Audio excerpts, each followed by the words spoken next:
So Schafer Hall is our first building for the young adults. Before the young adults moved in, we had we had families and we had single adults, both of whom are HIV positive. So the thought before the young adults moved in was, you know what, we should probably keep the services separate. So we had the young adults housed on a separate floor, single adults on another floor, and the families on a different one. They didn't have any community meetings together.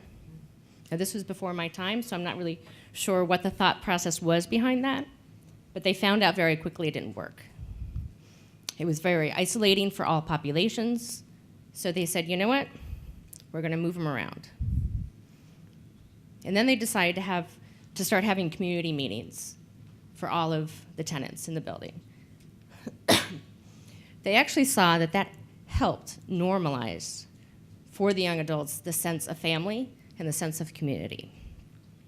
The director at the time, I asked him about it because I got some help in this presentation, and he said, you know, I remember this one family, this mother saying, you know, it's really, really frustrating when you blast your music at all hours of the night because you know what, I have kids, like little kids, and that really is very disrupting. And he said, this one tenant, this young adult, said, you know, I really didn't think about that because I didn't really care when I was in a group home, but now I have families around me. And so that actually really changed the culture and actually created a healthy culture and a community. So Jasper Hall, this is actually our second building. It was opened in 2008.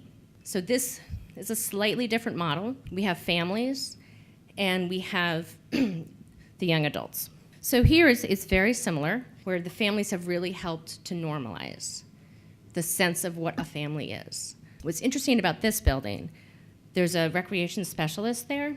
It's really, really for the little kids. And what they have found is that a lot of the young adults have wanted to help co-lead, like an arts group or some kind of activity. So it's really becoming involved with the families. And actually kind of vice versa, a lot of the parents have wanted to co-lead some of the groups for the young adults. So again, integration was really key. Now finally, Vicinitas Hall was open last summer. This is slightly different. So we have youth who are aging out of foster care, and then we have community tenants. And the age range is 22 to 28.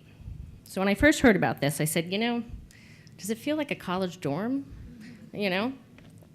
They're really not, you know, parents, they're not families. So what is that like? And ironically, and it just had to do with the time that the vouchers would be available, the community tenants moved in 2.5 weeks before the young adults from foster care. I think at first they said, wow, we get the whole building, right? So initially they all kind of bonded and created their own type of community. And the staff said, well, no, we have a whole bunch of other people moving in within a few weeks. And ironically, the community tenants, most of them have a history of foster care or homelessness. And they said, you know what, we're going to be examples. And so the funny thing is, so the young adults moved in, and now we have a whole bunch of big brothers, big sisters who wanted to lead with, you know, good behavior, appropriate behavior to show a good example. They have actually one tenant who now has renamed himself Dr. Phil. He actually has rap sessions in his apartment. He considers himself a mentor for the young adults. And he actually has changed his college major because he wants to now become a social worker. So not only are the community tenants really affecting the young adults, but now the young adults are really affecting in a really positive way our community tenants. I think what's really interesting, especially with this population, is the idea of what is permanent. Because The rest of our organization, which houses many different types of populations, the HIV population, families, single adults with serious mental illness, they're a little unique because it's actually really not permanent. We want to see them transition out into independence. And the reason it's different from independence is because they have a damn caseworker, right? They're still in a system. We want to see them live totally without support in terms of systems. We don't want them to be 40 and to have to go see a social worker. Really, the goal is once they move in is moving out. Let's get you prepared immediately. Let's set goals together and see how we can help you succeed in moving out on your own. So what we look at in terms of goals, housing stability. Well, we want to make sure they're stable while they're with us, but we want to make sure that they have the resources and skills to remain housed once they get their own apartment. And let me just clarify, with us, the apartment they have their own lease. So if we wanted to evict them, they have to go to housing court. So it's their own apartment. They don't have curfew, anything like that. I'm going to talk in a bit about life skills and soft skills. They're a little different, but we want to focus on both. So basically, the ultimate goal is to progress to greater independence. I think what our staff is very aware of is to prevent future crisis. So if we look at our other populations, they're with us because they've gone through some major crisis in their adulthood. Well, we want to prevent that, so we're really taking on a more of a preventative approach. Okay, so young adults who have been homeless or raised in foster care settings may have never felt part of a larger community. The supportive housing community is a departure from the restrictive world of group homes and juvenile detention or unstructured life of homelessness. So this is really important for any of our buildings, a sense of community, whether it be within the hallway, within the floor, within the building, or within the neighborhood. It's important for all of us to feel connected and to feel part of something. And you know, when I worked in foster care, I know that what was so apparent was, and I worked with all males, what was so apparent was how isolated and segregated they felt. They just didn't feel like they fit in. They were in foster care. One kind of funny story that one of the program directors told me is, and this was from Schafer Hall, where the single adults, kind of older adults, are there because they're HASA. They're HIV positive. And I guess the word on the street, and this is back in maybe 2002, the word on the street was that's the AIDS building. You know how neighborhoods can get. So one of the young adults approached the program director and said, "Is it true? Do those adults have AIDS?" And the program director, I said, "Why is it any of your business? If you lived in any other building in New York, you have no idea what people's backgrounds are, but you have to live in a community and get along." And I think the young adult went away and said, "Let me kind of ponder this. I'm not sure how I feel," right? And he came back and he said, "You were right. I don't care. Like I like my neighbors, and it really actually ultimately doesn't matter because I don't want to be judged because of where I'm coming from." At Lantern, the actual environment is really important. And as I said, both emotionally and the actual facility is really, really important in terms of showing that we care and helping them care about themselves. So the environment, one, communicates respect. You deserve to live here. This is why if you're a block away from any of our buildings, you'll know that it is one of Lantern's buildings. They're beautiful. I'm not an architect, I'm not a developer, but they're very well thought out. Because we don't want to say, you know what, this is really run down. There's a lot of rodents or roaches. Because what that ultimately says to someone is we don't really care. We'll house you, but we don't really care about your emotional or physical safety. One thing I really like about the Lantern buildings is if you ever see one, there's a lantern outside of each building. it is so detail-oriented, the president is so detail-oriented because the buildings all mean something. And what it means is we really care about you and you deserve this.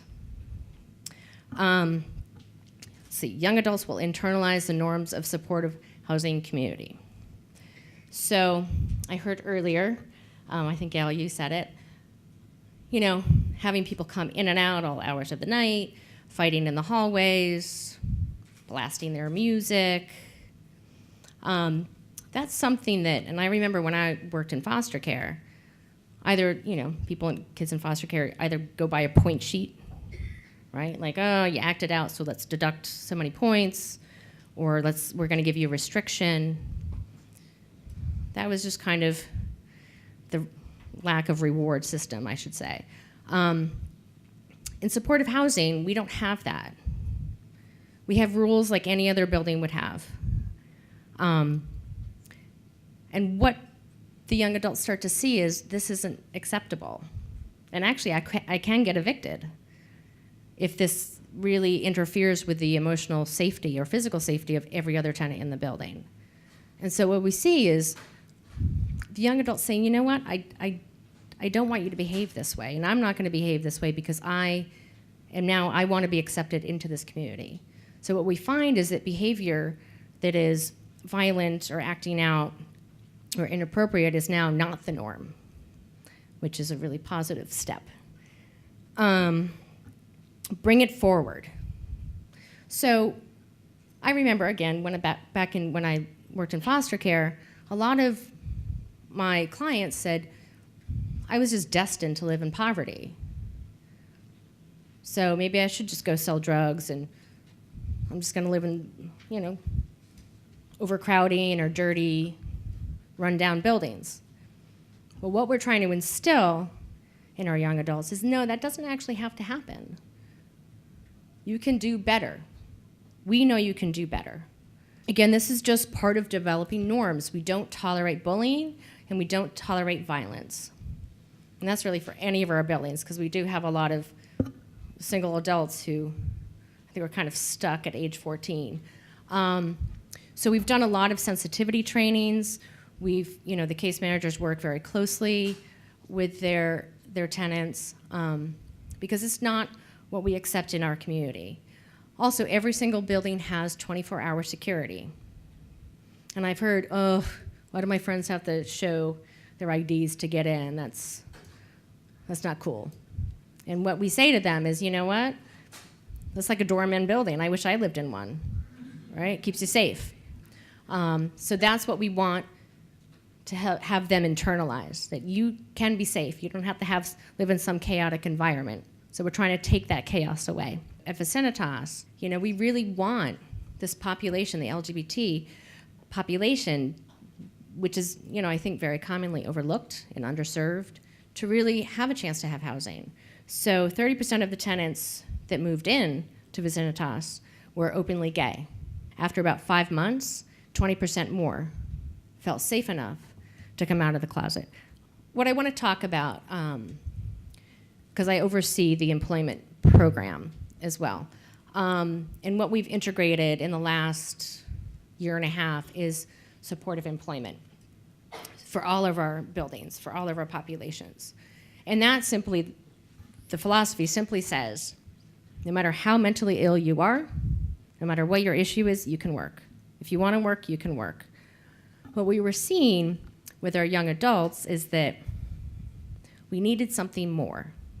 So yes, we can get those jobs at Duane Reade or some supermarket or a maintenance job, but that wasn't enough.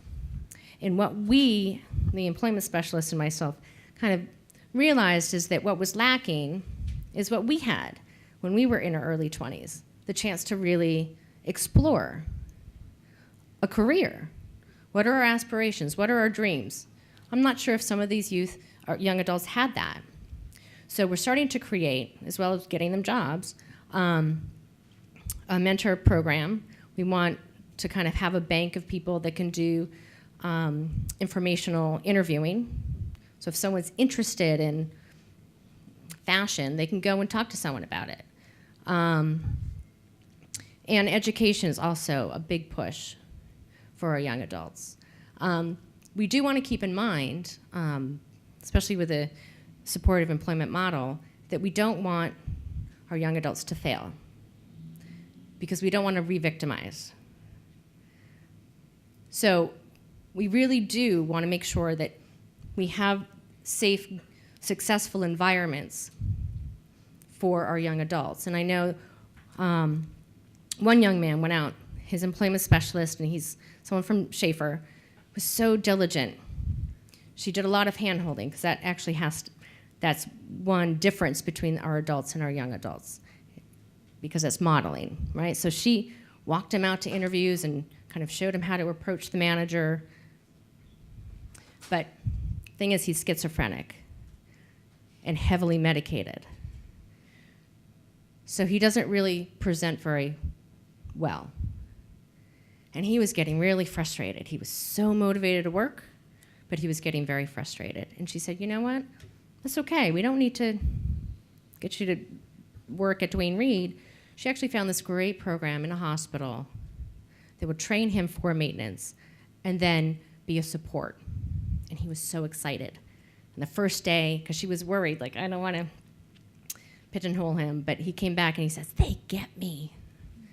And that's important. So we really, part of it is in our agency and with this population is we want to teach them the hard skills, how to shop, how to bank, how to clean. Right? We had this one tenant who never knew what those circulars were in the grocery stores. Once he found out, he got really obsessed with them. Right? He was like a couponer. But also the soft skills, because they coincide. If they don't have the hard skills, it'll really affect their emotional state of being, and vice versa. So I think I'm probably out of time. Thank you.